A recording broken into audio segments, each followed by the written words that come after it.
In this video, you're gonna learn exactly what software sales is, also known as SaaS, software as a service. We're gonna show you what it is, how it works, and whether or not it's something you should be interested in. And you wanna make sure you watch this video until the end because I'm gonna share my personal experience selling software during my time at Oracle, as well as a Y Combinator-backed startup.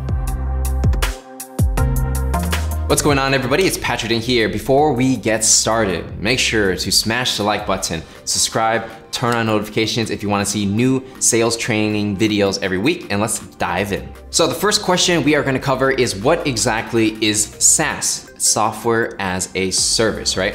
Essentially, it is a business model where a company will create a software and they will sell it to other people who will pay a subscription or some kind of recurring revenue to access and license that software. Now, there's a few differences between SaaS and traditional software, which was sold, a long time ago, right? For traditional software, people would literally have to buy the software and they would have to host everything by themselves on their own servers, on their computers, somewhere in their office. For SaaS, essentially what happens is everything is in the cloud, right? So when you buy any type of software or use any software product, you don't have to download it. You just log in and then you use it from your web browser, or maybe they have an app and you just use it right away. And although that might sound very trivial and common, using software in the cloud, but that actually was a huge deal, and Salesforce is the one credited for actually leading that revolution, way back when they started getting popular. So let's go ahead and give you some examples of SaaS, right? So some companies, top of my head, might be a Salesforce,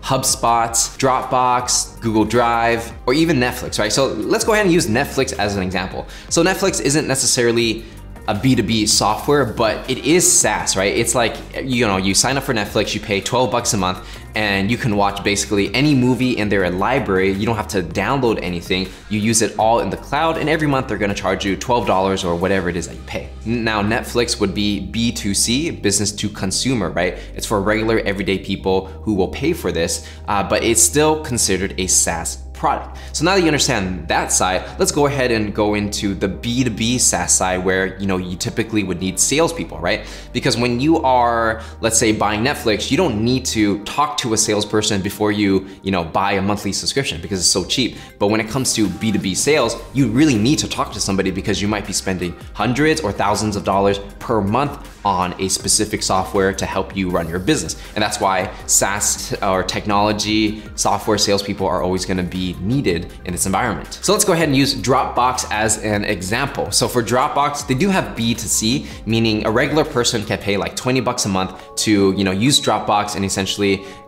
store all their files in the cloud and access it whenever they want. Now, for businesses who need complicated and a lot of storage and who want to use Dropbox from an enterprise perspective, they might be paying hundreds or thousands of dollars per month just to use these features. And you want to think about this. If you are a company and you have 1,000 employees, right? And you want everyone to use Dropbox to store all their files, maybe you're a media company, well, you're gonna be paying a lot of money to store that data, and that's why you're gonna pay so much money for, let's say, a version of Dropbox, but the enterprise edition. Some clients that are using Dropbox from an enterprise perspective include National Geographic, Sundance Film Festival, Ben & Jerry's, the ice cream company. So, a lot of different companies are already using this version of Dropbox, right? And you want to think about this. For these companies, they're quite big. They got a lot of people. They got a lot of media to store somewhere, and they're going to be paying a lot of money to do this. And if they're going to pay, let's just throw out a number. Let's say they're paying $5,000 a month on Dropbox storage, right? If they're gonna pay that much, that's gonna be $60,000 a year. So they're not gonna do it by themselves. There's no option on Dropbox's website to upgrade to the $60,000 per month feature. You have to talk to a salesperson so they can make sure that you actually know what you're buying, and that whatever your goals are, by buying this product or service, you can actually achieve your goals. And that's why salespeople are absolutely required to do those big enterprise deals, because if somebody spends, let's say, $60,000 a year or $100,000 a year on the wrong product, they're gonna be really angry, right? Nobody wants that. So that's why a salesperson has to be there to make sure people buy the right things. And it's not just Dropbox. Box also does the same thing. Zoom, right, the video conferencing software, also has an enterprise version for companies who use Zoom as the main form of communications through video. Salesforce, the CRM, B2B sales software, obviously, and even Shopify, right? If you're a Shopify, if you have an e-commerce store and you're running Shopify, but you need like the enterprise version, which has a lot of different features, well, that's also software as a service, right? So many different industries, basically every industry from retail, finance, hospitality, travel, sales, marketing, you name it, there's gonna be software that someone created to help you run your business. And so now that you got an understanding of, B2B, SaaS and software sales and tech sales, why do these companies, right, that create this software really need good sales people? And from my experience working in Silicon Valley, I've found that, there's actually a lot of companies, startups that are funded and large companies who are always actively looking for salespeople to hire. And I mean good salespeople. In my opinion, there's actually a lot of sales jobs available, but not much sales talent, right? And that's actually a problem for the entrepreneur, but it's a really good thing for a good salesperson because you can go to a company and you can say, hey, I could sell your product or service, whatever, but you gotta pay me a lot more than my other job for me to join your company. And a lot of times, these companies that already have money, they're successful, or they're very well funded with millions of dollars in the bank, they are willing to pay higher salaries for good salespeople because at the end of the day, a salesperson basically sells a product or service, right? If that salesperson, let's say they cost $200,000 a year to hire that person to sell your product and service.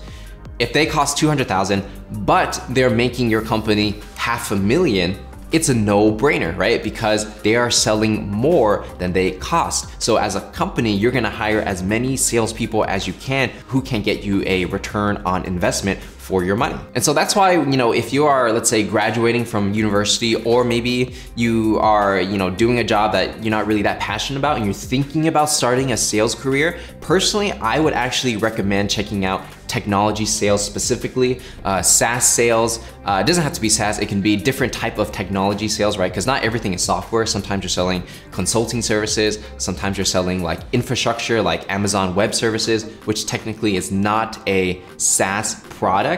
It's more of like an infrastructure technology product, right? But it's still in technology sales and they're all related. And so when you're looking at, which sales job to take, I would actually go into tech sales because they pay really well and there's high demand for it, low supply for good salespeople. So if you are actually good, you got the ability to be coachable and learn, you got a lot of options to make a lot of money because there are people willing to spend a lot of money just to hire you. And not only that, but 10 years, 20 years, 30 years from now, in my personal opinion, technology sales will always be a valuable profession. And that's because in the foreseeable future, I don't see how you can automate a salesperson who's closing multi-million-dollar deals, right? If a company is gonna spend, let's say if you're doing enterprise sales and they're gonna spend hundreds of thousands of dollars a year or millions a year, they need to talk to another human being to make sure it's right for them, right? You cannot talk to a robot and make a $10 million decision, right? You have to talk to another person. So in that sense, technology sales people are always going to be valuable. They're always going to be paid well because they make a lot more money for the company than the company pays them. So it's a win-win in both situations. And if you're really playing at the high levels, you might be making a few $100,000, $500,000, even more per year at a high level if you are really a superstar when it comes to doing these enterprise software sales. So if you're interested in starting a career in software sales, or maybe you started your career but you want to accelerate it and become a high performer, make sure to check out the link in the description where I have a free sales training on how to sell anything to anyone. It's really gonna give you a lot of value and how you can actually excel in your career. So make sure to check out the link in the description. And so with that said, that is pretty much what software sales is. If you enjoyed this video, make sure to give it a like, subscribe, turn on notifications, and I am going to see ya in the next one.